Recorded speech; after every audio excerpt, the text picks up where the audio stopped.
What's going on, guys? Challenger, and today we got a brand new look at Destiny 2 the Witch Queen, weapon crafting, weapon gears, things like that. This is going to be kind of mainly focusing on weapon crafting because that is the main thing I love the most about this trailer. The reason for that is we've covered the exotics kind of, but we're going to get a little bit more detail of exactly what they do, continue off of what I talked about in my previous video with the Google Ads trailer, which was a smaller bit of this trailer that we saw. Now, for one, weapon crafting looks absolutely phenomenal. The customization, the flexibility, and the choice that the player has looks to be revolutionary for the franchise because no one thought we will be getting full-on straight-up picks to what we want. Now, the only caveat to all this is we do not know how much of a grind this process will be and how it will work with the rest of the loot pool, whether it's the future or the past of weapons. So again, hopefully they can introduce this and allow all weapons to have some form of weapon crafting, but I have a sense that this is going to be a kind of weapons 2.0 or 3.0 style of thing for Destiny. While they're not going to tag the 3.0 to it, they're going to really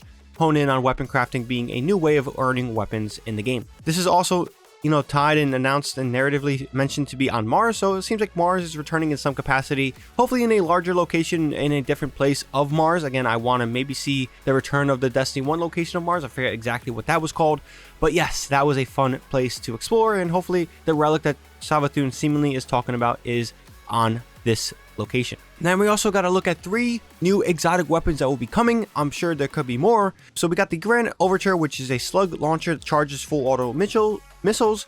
Pretty interesting. Again, it's a interesting design for a slug launcher. We also get the Parasite Worm Launcher with increasing damage. Again, this is something seems a bit better than what we talked about in the previous video I've mentioned with this launcher, but again, it looks intriguing. Shooting a hive larve is, I guess, cool. Then we have the Asterio Stringula. I don't know how to pronounce it, but it swarming projectiles triggers a toxic burst. Again, this is kind of like a thorn-ish, adhesive damage type of thing. I'm curious how this performs in PvP, more, specifically, but again, for PvE, it looks like it could be a very effective exotic weapon to use with your arsenal. Again, but let's see how it flows with the whole sandbox of PvE in general. Then we also get 3 exotic Glon Caves, class-specific to be specific. And the good thing about this is it's going to be tied to your subclass, or I guess a part of your subclass for your class. So the Titans will be doing bubbles, the Warlocks will be doing wells, and the Hunters will be doing some sort of arc wave. Again, I actually like this a lot. I think utilizing some sort of PvE element to exotic weapons, and specific with bubbles and stuff like that, it should be cool. I'm curious to see how this performs in PvP. Maybe this is a power weapon.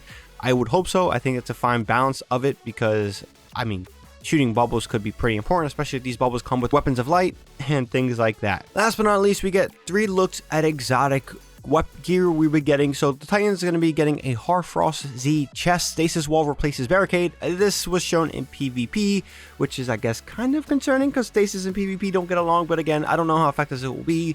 Maybe for stasis builds in terms of just utilizing damage and, the Titan slide and breaking them, it should be pretty valuable. Now, next up, we get the Warlock gloves. It's the Osmosency, I can't pronunciate that, gloves. Additional cold snap with the enhanced seeking.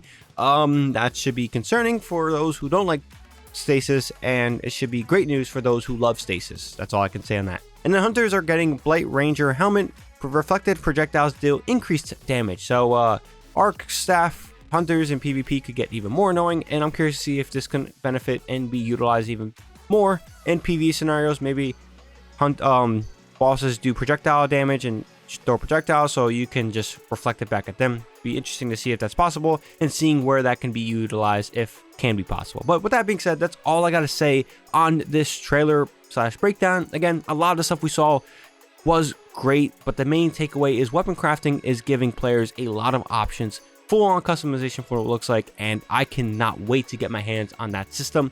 It's something I never thought would occur in Destiny, but we're getting it, and it's going to be great, hopefully, when the Witch Queen comes out. So if you guys found this video informative and enjoyed the content, definitely drop this video a like, helps out the video a lot. If you guys are new here and want more content from me, whether it's Destiny 2 or any other game you see me covering the channel, also hit that subscribe button and the bell to stay notified for when I drop content. That's all I got for this one. Challenger here, and I'm out.